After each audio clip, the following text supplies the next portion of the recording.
नमस्कार दोस्तों।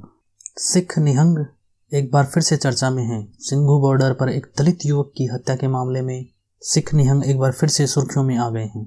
आइए आज हम जानते हैं कि कौन है सिख निहंग और क्या है इनका इतिहास।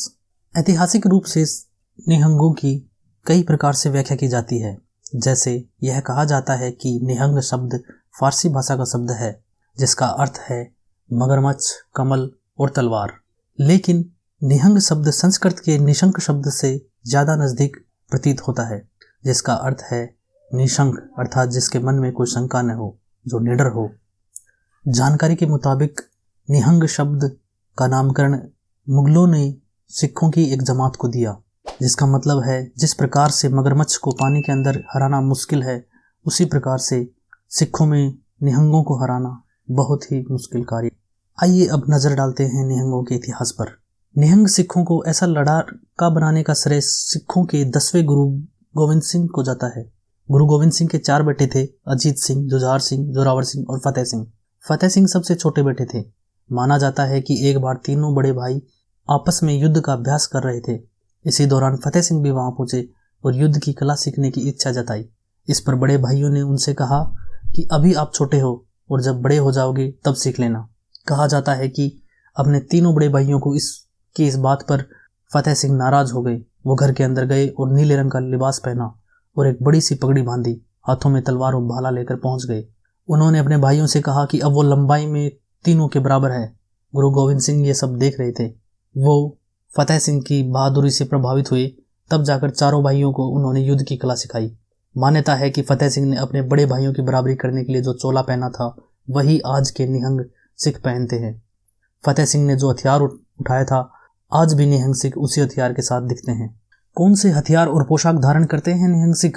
नीले कपड़े, योद्धा शैली की पगड़ी जिसमें चंद्राकार 2 धारी तलवार बैज हो, साथ में एक तलवार, जंगी कड़ा जिसे लोहे का कंगन भी कहते हैं, कृपाण जो कि एक कमरबंद खंजर होता है, ढाल, युद्ध के जूते और एक राइफल।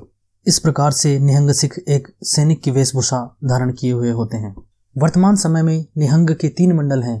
इसमें तरुणा दल जिसे युवा बल कहा जाता है, बुद्ध दल, बुजुर्ग दल भी शामिल है।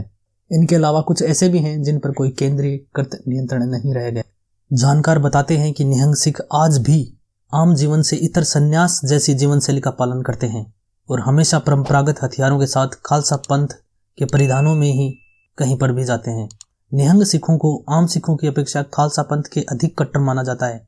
इसके अलावा उन्हें मानवता की रक्षा और गुरुओं की आज्ञा पालन के लिए अंतिम सांस तक लड़ने वाली जमात माना जाता है। सिखों की इस जमात को उनके युद्ध कौशल, परंपरागत हथियार चलाने की कला और बेखौफ जज्बे के कारण ही निहंग योद्धाओं की संज्ञा। निहंग सिख अपने धर्म के ज्यादा नजदीक माने जाते हैं। ये आम सिखों की अपेक्षा मानवता का विशेष ध्यान रखने के लिए प्रेरित करते रहते हैं। निहंग सिखों के धर्म चिन्ह आम सिखों की अपेक्षा मजबूत और बड़े होते हैं। जन्म से लेकर जीवन के अंत तक जितने भी जीवन संस्कार होते हैं, सिख धर्म के अनुसार ये उनका प्रेम से निर्वहन करते हैं। निहंग सिखों ने अतीत में भी कई लड़ाइयाँ लड़ी हैं और अनेकों बार बलिदान दिया है, लेकिन उनकी यही बहादुरी उन्हें कट्टर भी बनाती है। सन 1818 में महाराजा रणजीत सिंह के सरकारे खालसा बनने का श्रेय भी काफी हद तक निहंग योद्धाओं को जाता है। सिखों के इतिहास में खुशवंत सिंह ने लिखा है कि मुल्तान की विजय ने पंजाब में अफगान प्रभाव को समाप्त कर दिया और दक्षिण में मुस्लिम राज्यों के ठोस आधार को तोड़ दिया। इससे सिंध का रास्ता खोल दिया। कुछ समय पूर्व भी निहंग सिख एक बार चर्चा में थे जब उन्होंने अप्रैल 2020 में लॉकडाउन के दौरान एक पुलिसकर्मी ASI का हाथ काट दिया था।